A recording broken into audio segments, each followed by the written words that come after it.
ও মুর্শিদ রে,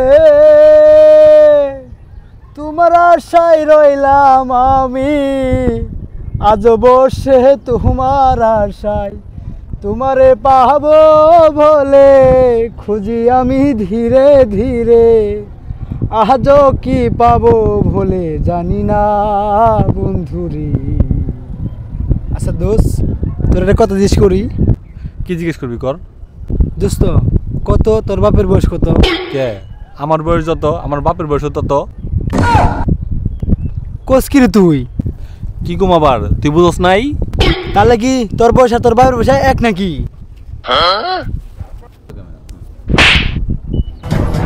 দোস্ত তুই আমাকে মারলি কে দোস্ত? তোরে মারুম না তো কি করুম? তুই নকলি তোর বয়স যত তোর বাপের বয়স তত। হালার পু, আমি কি কইছি আমার বাপের বয়স আমার বয়স এক সমান? একটা ডিমু ধরে হালার পু হালা। মানে বুঝলাম না। হাল্লার ভাই হালা, আমি যেদিন জন্ম নিছি সেদিনই তো আমার বাপে বাপ হয়েছে, তাই না? তার আগে কি আমার বাপে বাপ আসাল?